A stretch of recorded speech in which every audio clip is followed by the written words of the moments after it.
Amigo, aqui em Pixuna, no Juruá, a gasolina está custando quase R$ 7,00.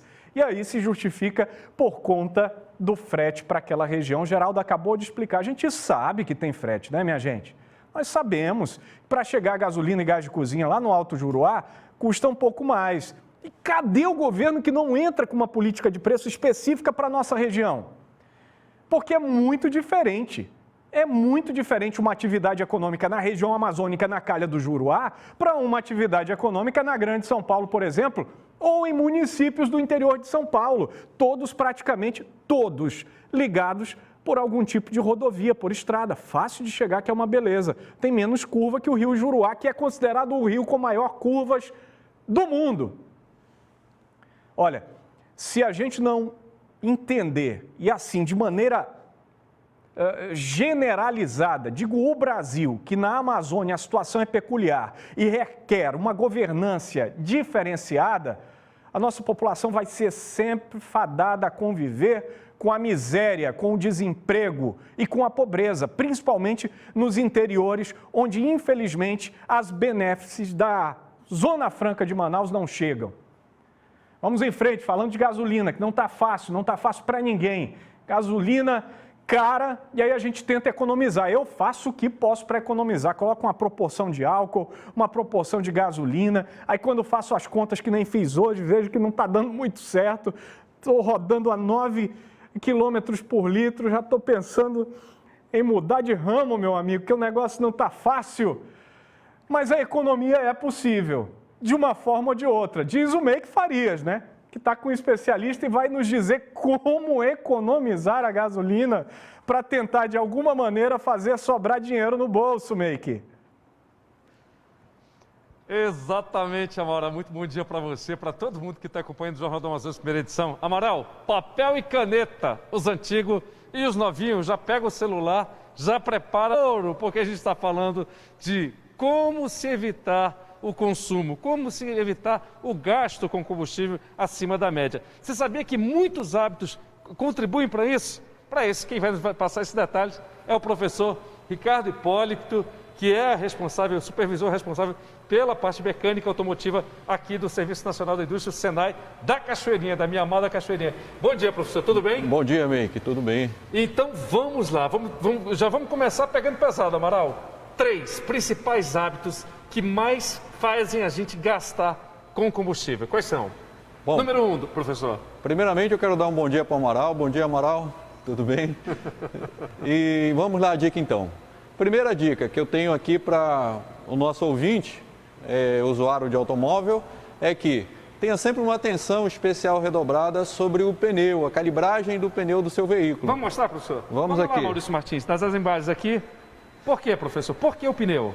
Porque os especialistas, eles dizem que de 20% a 30% do consumo de combustível está relacionado à calibragem mal feita do veículo, tá?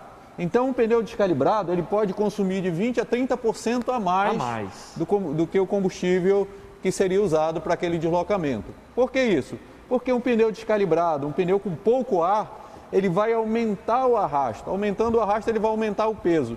E para aquele veículo se movimentar, ele vai precisar de mais combustível e isso vai aumentar o consumo aí do usuário. Professor, de quanto em quanto tempo é o ideal para a gente tá calibrando os pneus?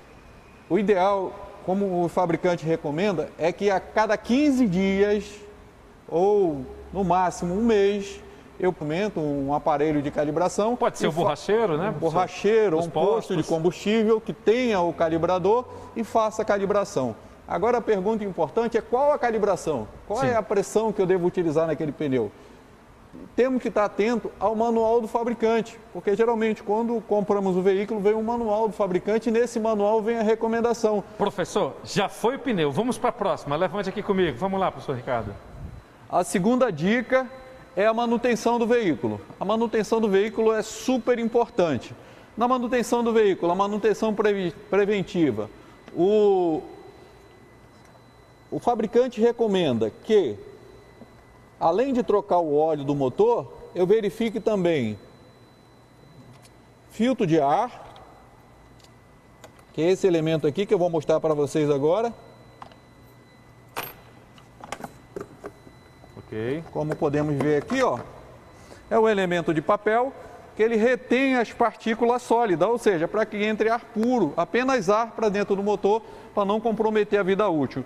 Mas com o tempo de uso, esse filtro de ar, essas passagens aqui ficou obstruída por Tudo preto, né, professor? impureza, sujeira. Quanto tempo para trocar? O ideal, o fabricante, a especificação está no manual do fabricante, mas a recomendação mais comum é que a cada 20 mil quilômetros troque-se o filtro de ar.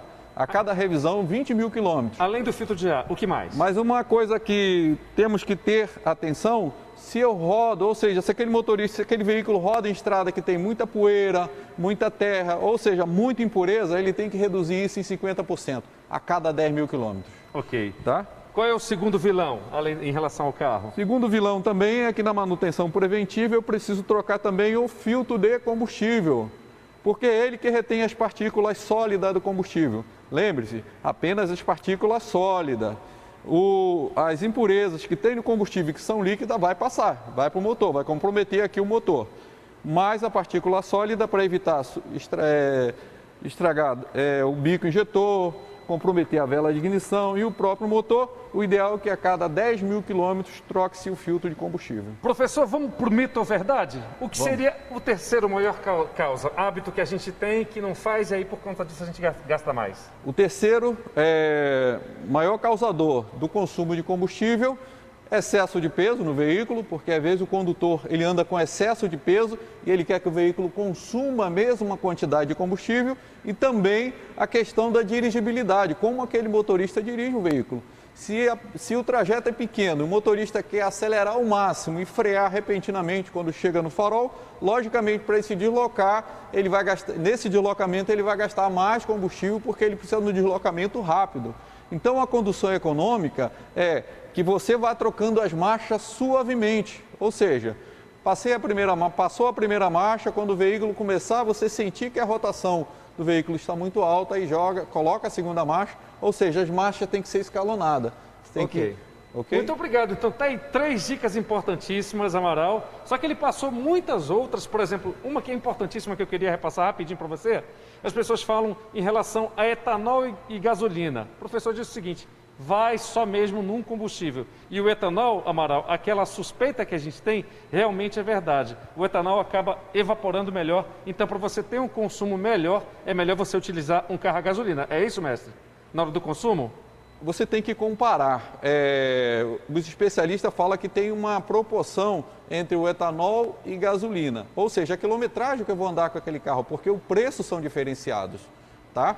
Então eu tenho que fazer uma comparação, um cálculo, para ver o que está mais econômico para mim. No meu caso, hoje, o etanol está sendo melhor do que a gasolina, sendo mais econômico. Apesar de eu rodar uma quilometragem menor, mas o valor do etanol é menor e compensa, então, essa diferença. Ok. Professor Ricardo Hipólito, tá aí as dicas, Amaral. Espero que todo mundo que esteja em casa possa ter anotado aí. Volto com você.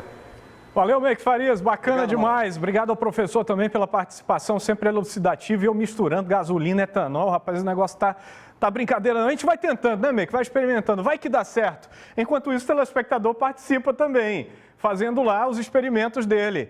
Amaral, para economizar combustível, passei a andar a pé. Aí aumentaram os preços das sandálias. Mas é mais barato, amigo, olha.